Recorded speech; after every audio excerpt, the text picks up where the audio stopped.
अगर भगवान तुमसे इंतजार करवा रहे हैं तो तैयार रहना। वो उनसे कहीं ज़्यादा देने वाले हैं जितना तुमने मांगा है। जिस तरह लोग मुर्दे इंसान को कंधा देना पुण्य समझते हैं, काश इस तरह जिंदा इंसान को सहारा देना पुण्य समझने लगे तो जिंदगी आसान हो जाएगी। मत सोच इतना जिंदगी के बारे में, जिसने जिंदगी दी है उसने भी तो कुछ सोचा होगा। बेवजह ही नहीं होती लोगों से मुलाकात, किसी से सबक मिलता है तो किसी से ज्ञान। श्री कृष्ण कहते हैं, किसी को दुख देकर मुझसे अपने सुख की इच्छा मत करना। अगर तुम किसी को एक पल का भी सुख देते हो तो अपने दुख की चिंता कभी मत करना। जब दर्द और करबी बोली दोनों सहन होने लगे तो समझ लेना जीना आ गया है। कौन क्या कर रहा है, कैसे कर रहा है, क्यों कर रहा है, इन सब से आप जितना दूर रहेंगे उतना ही खुश रहेंगे। हंसते रहो तो दुनिया साथ है, वरना आंसुओं को तो आंखों में भी जगह नहीं मिलती। जीवन में जो होता है वह किसी वजह से होता है। या तो वह आपको कुछ बनाकर जाता है या फिर कुछ सिखाकर। कटना, पिसना और अंतिम समय तक निचोड़े जाना गन्ने से बेहतर कौन जानता है कि मीठा होने का नुकसान कितना होता है। जब कोई दिल दुखाए तो सबसे बेहतर है कि हम चुप हो जाएं, क्योंकि जिन्हें हम जवाब नहीं देते उन्हें फिर वक्त जवाब देता है। अंधे बहरे गूंगे बनकर अपने लक्ष्य पर ध्यान देते रहो। यहाँ इतने खाली लोग हैं कि ना खुद कुछ करेंगे और ना करने वालों को कुछ करने देंगे और उनका मनोबल भी तोड़ देंगे। लोग जरा सी बात पर आपको छोड़ देते हैं और भगवान जरा सी प्रार्थना से आपको थाम लेते हैं। कर्मों से डरिए, ईश्वर से नहीं। ईश्वर तो माफ कर देता है मगर कर्म नहीं। यह अटल सत्य है कि जैसे बछड़ा 100 गायों में अपनी माँ को ढूंढ लेता है, उसी प्रकार कर्म अपने कर्ता को आज नहीं तो कल ढूंढ ही लेता है। नीयत साफ और मकसद सही हो तो यकीनन किसी न किसी रूप में ईश्वर भी आपकी मदद करते हैं। जिंदगी में जितना शांत रहोगे अपने आप को उतना ही मजबूत पाओगे, क्योंकि लोहा ठंडा होने पर मजबूत होता है। गरीब रहोगे कोई ध्यान नहीं देता। मेहनत करोगे तो सब हंसेंगे, लेकिन जब कामयाब हो जाओगे तो सब जलेंगे। जिंदगी वो हिसाब है जिसे पीछे जाकर सही नहीं किया जा सकता। इसलिए आज में सुधार करें और पुरानी बातों को अनुभव की तरह इस्तेमाल करें। जिस जिंदगी में उत्साह, लक्ष्य और अनुशासन ना हो उसे जिंदगी जीना नहीं, जिंदगी काटना कहते हैं। कभी कभी आप बिना कुछ गलत किए भी बुरे बन जाते हैं, क्योंकि जैसा लोग चाहते थे आप वैसा नहीं करते। जिस मनुष्य के हृदय में सच्ची मानवता हो उसकी सोच हमेशा यही होगी कि मुझे मिला हुआ दुख किसी को ना मिले और मुझे मिला हुआ सुख सबको मिले। मैंने हंसकर भी देख लिया और रोकर भी देख लिया, किसी को पाकर किसी को खोकर भी देख लिया। ये जान लिया कि जिंदगी वही जी सकता है जिसने अकेले जीना सीख लिया। जिंदगी बहुत कुछ सिखाती है, थोड़ा रुलाती है, थोड़ा हंसाती है। खुद से ज़्यादा किसी पे भरोसा मत करना, क्योंकि अंधेरे में तो परछाई भी साथ छोड़ देती है। अगर कोई आपको सच्चा प्यार करता है तो वह आपको समय जरूर देगा, आपकी हर स्थिति में साथ देगा, हमेशा आपके लिए समर्पित रहेगा, क्योंकि सच्चा प्यार एक दूसरे की खुशियाँ चाहेगा, आंखों में पानी नहीं। लोहे को कोई नष्ट नहीं कर सकता, बस उसका जंग उसे नष्ट कर सकता है।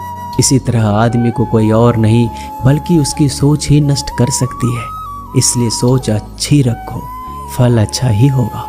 इतना कमजोर मत बनो कि कोई भी आपको तोड़ सके, बल्कि इतना मजबूत बनो कि आपको तोड़ने वाला खुद ही टूट जाए।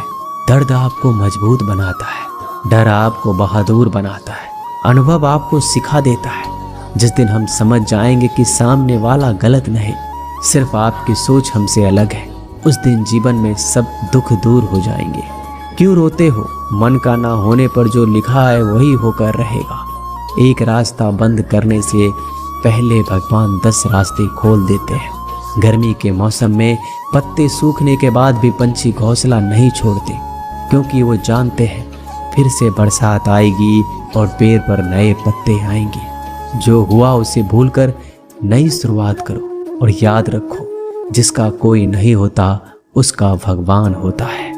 मतलब से जुड़े रिश्ते मतलब तक साथ देते हैं, लेकिन दिल से जुड़े रिश्ते आखिरी सांस तक निभाते हैं।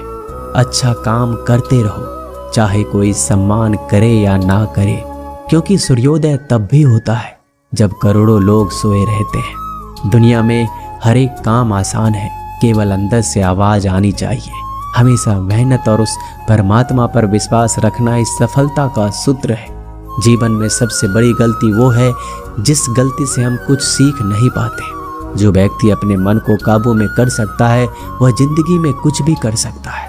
इंसान की अच्छाइयों पर सब खामोश रहते हैं, लेकिन चर्चा अगर बुराई पर हो तो गूंगे भी बोल पड़ते हैं। श्री कृष्ण कहते हैं, तुम्हारे बीते हुए कल को तो मैं ठीक नहीं कर सकता, क्योंकि तुम वर्तमान में अगर अच्छा कर्म करोगे तो मैं तुम्हारा आने वाला कल जरूर उजागर करूंगा।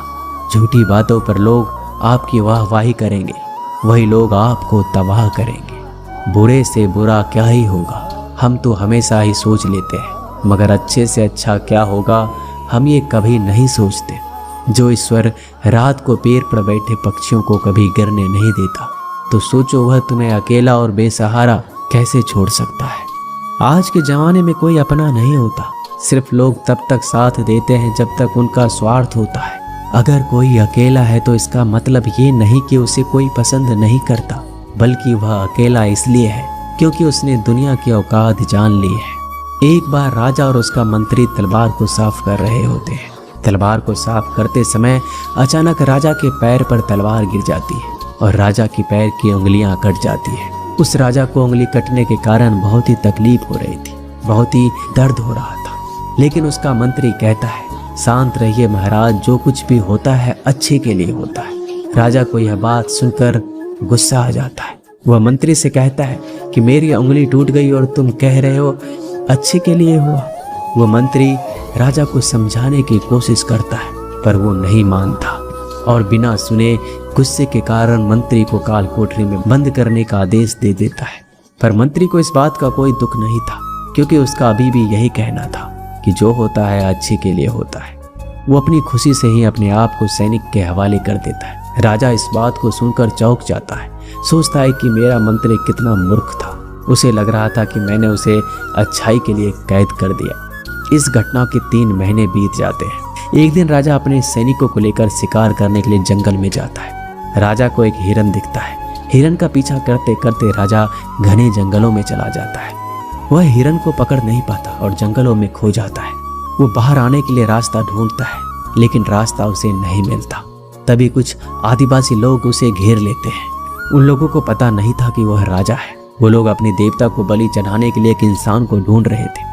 आदिवासी लोग राजा को पकड़कर अपने इलाके में ले जाते हैं। राजा उनको बार बार समझाने की कोशिश करते हैं, लेकिन वो लोग कुछ भी नहीं समझ रहे थे।